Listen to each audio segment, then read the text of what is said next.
22편 1절부터 11절까지.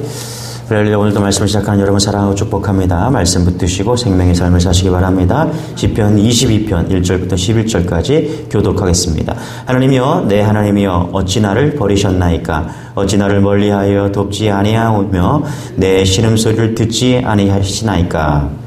내 하나님이여, 내가 낮에도 부르짖고 밤에도 응답하지 아니하시나이까? 이스라엘의 찬송 중에 계시는 주여, 주는 거룩하시니이다. 우리 조상들이 주께 의뢰하였으므로 그들을 건지셨나이다. 그들이 주께 부르짖어 구원을 얻고 주께 의뢰하여 수치를 당하지 아니하였나이다. 나는 본래요 사람이 아니라 사람의 비방거리요 백성의 조롱거리니이다. 나를 보는 자는 다 나를 비웃으며 입술을 비쪽거리며 머리를 흔들며 말하되 그가 여호와께 의탁하니 구원하실 걸, 그를 기뻐하시니 건지실 걸 하나이다. 오직 주께서 나를 모태에서 나오게 하시고 내 어머니의 젖을 먹을 때 의지하게 하셨나이다. 내가 날 때부터 주께 맡긴 바 되었고 모태에서 나올 때부터 주는 나의 하나님이 되셨나이다. 같이요 시작.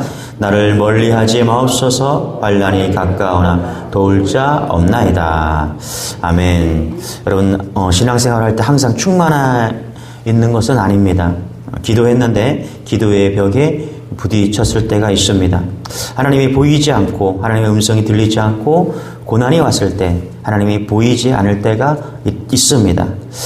고난 자체도 힘들죠. 더 힘든 것은 뭐냐면 고난이 오면 하나님이 느껴져야 되죠. 하나님을 찾으면 와야지 하나님의 임재가 느껴져야 되는데 그러지 못할 때가 있다는 것입니다. 힘들면 은혜를 받으면 되는데 고난은 있는데 하나님의 은혜와 임재는 느끼지 못할 때가 있는 것이죠.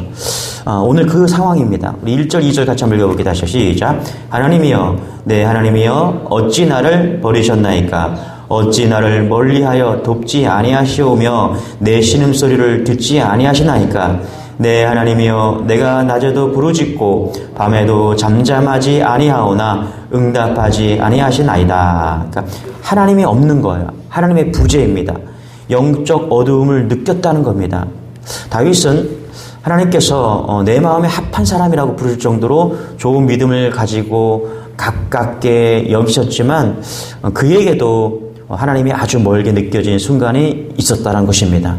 하나님이 정작 필요한 순간에 숨어버린 것처럼 여겨지는 순간이 그들에게도 다윗에게도 있었다는 것입니다. 왜 이런 일이 일어난 것일까요? 하나님께서 다윗을 멀리 떠나셨던 것일까요? 그렇지 않습니다. 하나님은 다윗을 버리지도 떠나지도 않았습니다. 여전히 다윗의 생애에 개입하시고 그를 향한 놀라운 섭리를 이루고자 일하고 계셨습니다. 단지 다윗의 느낌이 하나님의 임재를 느끼지 못하고 있을 뿐이었죠. 욥에게도 그런 순간이 있었습니다. 여러분, 욥기 23장 8절에 보면 이렇게 말합니다. 그런데 내가 앞으로 가도 그가 아니 계시고 뒤로 가도 보이지 아니하며 그가 왼편에서 일하시나 내가 만날 수 없고 그가 오른편으로 돌이키시나 배울 수 없구나. 그렇죠? 은혜가 충만하게 느껴지다가도 한순간에 모든 영적인 느낌이 사라지기도 합니다. 기도하지만 아무 일도 일어나지 않습니다. 그래서 마귀의 역사 때문인가, 죄 때문인가 라고 생각하는 모든 죄를 자백하고 사람들에게도 용서를 구하고 다녀보지만 달라지지 않습니다. 금식을 하고 찬송을 부르고 할 수 있는 모든 방법을 총동원해서 소용이 없다라는 거예요. 그러나 여러분, 우리가 고난 가운데서 하나님이 나를 버린 것 같은 그러한 어려운 순간에도 잊지 마십시오. 하나님은 절대 우리를 고난 가운데 우리의 손을 놓지 않으시는 분이십니다. 할렐루야. 우리가 어려움이 있고 고난이 처하면 주님이 오셔서 위로해 주시고 힘 주셔야 할 거 아니겠습니까? 그렇죠? 그런데 고난과 하나님의 부재, 하나님의 느껴지지 않을 때 동시에 올 때가 있다는 것입니다. 그럼 그때 어떻게 극복해야 되느냐? 첫 번째, 이거인 것 같아요. 자기의 감정을 벗어나 객관적인 말씀을 붙들라는 것입니다. 내 감정이 아니라는 거예요. 힘들면 힘들수록 내 느낌, 내 감정을 벗어나야 됩니다. 내 감정을 너무 귀하게 여기지 말라는 거예요. 나 말고 예수님의 객관적인 예수님을 붙들라는 것이죠. 우리 4절 5절 같이 한번 읽어볼게요. 시작. 우리 조상들이 주께 의뢰하였으므로 그들을 건지셨나이다. 그들이 주께 부르짖어 구원을 얻고 주께 의뢰하여 수치를 당하지 아니하였나이다. 다윗이 고난당할 때 자기 묵상하지 않았다는 겁니다. 객관적인 것 가운데 하나가 뭐냐 하면 과거의 역사죠. 과거에 하나님이 우리를 어떻게 도우시고 건지셨는가를 다윗은 기억합니다.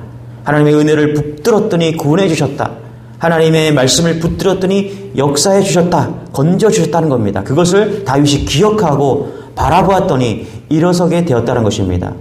실제로 여러분 아무리 기도해도 하늘문이 열리지 않을 것 같고 아주 답답한 그런 일들이 있습니다. 괴로운 일들이 있고 힘든 일이 있습니다. 주님께 버림받았을지도 모른다는 그런 불안감 우리에게도 있을 때가 있습니다. 어둠의 영혼의 어두운 밤에 우리는 무엇을 해야 될까? 하나님의 과거에 나를에게 베풀어 주셨던 그것을 기억하라는 것입니다. 할렐루야. 우리가 어려움이 있잖아요. 그렇죠? 부부 사이에 어려움이 있잖아요. 뭘 기억합니까? 좋은 때를 기억하는 거예요. 내가 사랑해서 결혼하고 결혼식을 하고 즐거웠던 때를 생각하는 거예요. 마찬가지입니다. 질병에서 구원받은 경험이라든가 기도가 응답되어 문제가 해결된 체험이라든가 죄사함을 받고 구원받은 감격에 젖었던 그 기억, 그렇죠? 그것을 기억하라는 거예요. 그것이 하나님의 객관적인 사실이라는 거예요. 다윗은 하나님께서 과거에 조상들을 건지셨던 사건들을 기억했습니다. 애굽에서 부르짖는 기도를 들으시고 모세를 보내어 구원하신 출애굽 사건, 놀라운 일이죠. 그것을 기억했다는 거예요. 그리고 사사시대 이방의 압제 아래에 부르짖는 이스라엘 백성의 기도를 들으시고 사사를 보내서 그렇죠? 하나님의 능력을 나타내시고 시기 때때마다 구원하신 사건을 떠올렸다는 거예요. 절망 속에서 신음하던 우리 조상들의 기도를 들으신 하나님, 지금 절망 중에서 부르짖는 자신을 그대로 버려두지 않을 것을 믿고 다윗의 믿음이 배어있는 그런 모습이 여기에 있다는 것입니다. 할렐루야. 절망 속에서도 끝까지 포기하지 않는 다윗의 그 신실된 믿음이 여기에 있다는 것입니다. 나의 경험은 작을지라도, 때로는 여러분들이 경험이 작을지라도 성경의 객관적인 사실을 붙드십시오. 성경에 일어난 모든 기적과 하나님의 구원이 우리에게도 동일하게 작용된다는 사실을 잊지 마십시오. 그래서 여러분 말씀을 붙들어야 됩니다. 하나님이 아무것도 하시지 않을 것 같고 그렇게 느껴지는 어두운 순간에, 내 영혼이 어두운 순간에 성경 말씀으로 다시 돌아가서 이 객관적인 하나님의 말씀을 붙드시기 바랍니다. 그럴 때 일어나는 은혜가 있을 줄 믿습니다. 할렐루야. 두 번째는 메마른 시기가 성숙의 시기라는 것을 깨달아야 됩니다. 우리 6절 7절입니다. 같이 한번 읽어볼게요. 시작. 나는 벌레요 사람이 아니라 사람의 비방거리요 백성의 조롱거리니이다. 나를 보는 자는 다 나를 비웃으며 입술을 삐죽거리며 머리를 흔들며 말하되. 메마름이 있을 때 조롱하고 비웃고 합니다. 특별히 고난당할 때 마귀의 음성이 잘 들립니다. 그래서 마귀가 조롱합니다. 거봐라, 나무에서 내려와, 그렇죠? 내려와 십자가에서 내려와서 너를 구원해봐. 시편 42편 하나님이 있다면, 그런데 너의 하나님은 어디 있느냐? 그렇죠? 조롱합니다. 너는 새벽기도 매일 가는데 왜 맨날 가난하냐? 그렇죠? 맨날 교회 가는데 왜 아직 결혼도 못했냐? 그런 거가 마귀가 쓰는 방법이라는 거예요. 그런데 그때가 어느 때냐? 믿음이 성숙할 때라는 것입니다. 요한복음 15장에 보면 포도나무 비유가 나옵니다. 포도나무가 열매를 많이 맺기 위해서 해야 할 일이 뭐냐 하면 나뭇가지를 제거해버리는 거예요. 쳐줘요. 나뭇가지를 쳐줍니다. 사실 당하는 입장에서는 잔인하고 파괴적인 것처럼 보여요. 그런데 왜 그렇게 합니까? 열매를 더 많이 맺고, 할렐루야, 깨끗하게 하려고 그렇게 하는 것이죠. 나뭇가지를 쳐줌으로 더 많은 열매를 맺게 하기 위해서입니다. 분명합니다. 과선하는 사람들의 이야기를 들어보면 일부러 물을 한동안 안 줄 때도 있다고 합니다. 물을 안 줘야 당도 좋은 포도가 나온대요. 여름철에 가뭄이 있고 햇볕이 쨍쨍 내리쬐면 포도가 맛있고요, 당도가 높다고 합니다. 캘리포니아 포도가 맛있는 이유가 뭐냐 하면 당도가 높기 때문이죠. 우리 인생에 이런 시기가 있다는 것입니다. 하나님이 우리를 말라 죽게 하기 위해서가 아니라 당도를 높이기 위해서, 성숙을 위해서 이런 시기가 있다는 것입니다. 할렐루야. 우리가 성장하는 것은요, 은혜로만 성장하는 것이 아닙니다. 은혜 너무 좋죠. 성장합니다. 그러나 은혜로만 성장하는 것이 아닙니다. 성장은 은혜 때에도 성장하지만 메마름을 통해서도 성장합니다. 할렐루야. 그래서 메마름이 있으면요, 뿌리가 어떻게 됩니까? 물을 찾아 땅속 깊이 파고 들어갑니다. 뿌리를 깊이 내리는 것이죠. 메마름이 뿌리가 땅속으로 깊이 땅속으로 파고들게 만든다는 것이죠. 여러분, 외면으로 보는 믿음이 있어요. 그러나 우리 내면의 믿음이 있습니다. 그런데 이 내면의 믿음은 고난으로 자랍니다. 내면의 신앙을 자라기를 원하십니까? 그러면 고난을 잘 통과하시기 바랍니다. 할렐루야. 우리 11절 같이 한번 읽겠습니다. 시작. 나를 멀리하지 마옵소서. 환난이 가까우나 도울 자가 없나이다. 또 19절도 한번 읽어보겠습니다. 시작. 여호와여 멀리하지 마옵소서. 나의 힘이시여 속히 나를 도우소서. 그렇죠?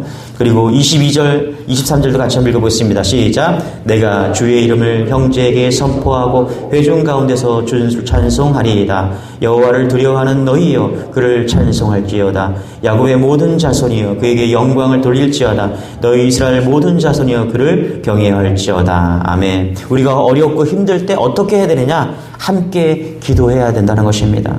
여러분, 세상은 어렵고 힘들면 세상 사람들은 고립됩니다. 그렇죠? 혼자 남겨집니다. 그런데 우리는 어떻게 됩니까? 오늘 여기 보니까 22절, 23절, 19절 다 보면 어려움이 찾아왔을 때 어떻게 됩니까? 회중 가운데서 주를 찬송하리이다. 22절에 뭐라고 합니까?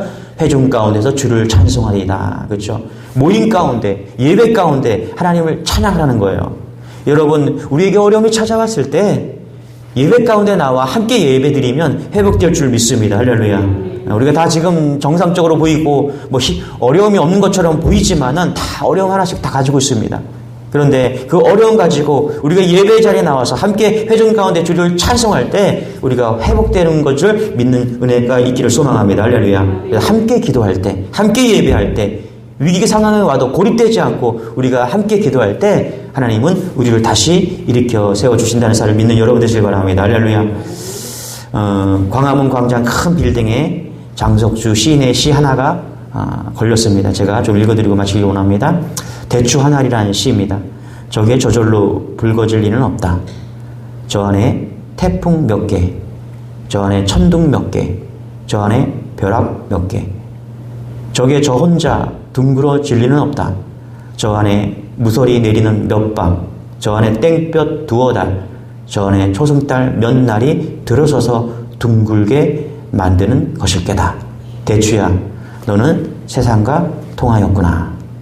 여러분, 대추 한 알도 태풍을 맞고 천둥 벼락을 맞고 서리를 맞고 땡볕을 맞으면서 맺어진다면 천국 백성인 하나님의 사람은 어떻습니까? 사랑하는 여러분, 우리 가운데 감당하기 어려운 고난이 겪고 있다면, 하나님이 나를 잊으시고 하나님이 나를 버리신 것처럼 생각되는 분이 있다면, 고통 속에서 부르짖고 있다면 하나님의 음성을 듣는 여러분 되시길 바랍니다. 할렐루야. 우리를 버리지 않고 오늘도 붙잡고 계신다는 걸 믿으시고 오늘도 주님 앞으로 나아가서 주님을 굳게 붙잡는 여러분 되시길 축원합니다. 기도하겠습니다. 하나님 감사합니다. 절망 가운데 있다면, 고난 가운데 있다면, 보이지 않는 하나님을 느껴진다면 더욱더 주님을 붙잡게 도와주옵소서. 더욱더 주님 앞으로 나아가기를 원합니다. 더욱더 말씀을 붙들게 하여 주시고 예배 가운데로 나아가서, 회중 가운데 나아가서 주님을 붙잡는 그런 신실한 믿음의 정도를 다 될 수 있도록 은혜를 더하여 주옵소서. 원하지 않는 질병 가운데, 고통 가운데 마음이 어려운 성도들이 있습니다. 하나님, 주님 붙잡고 일어서게 하여 주옵소서. 주님이 친히 위로하여 주셔서 힘없고 일어나는 그런 놀라운 하루가 될 수 있도록 역사하여 주옵소서. 감사드리며 예수님의 이름으로 기도드리옵나이다. 아멘. 우리 주여 한번 지금 말씀 붙드시고 오늘 가지고 나온 주님께 하나님께 맡기며 우리 주여 한번 기도하겠습니다. 주여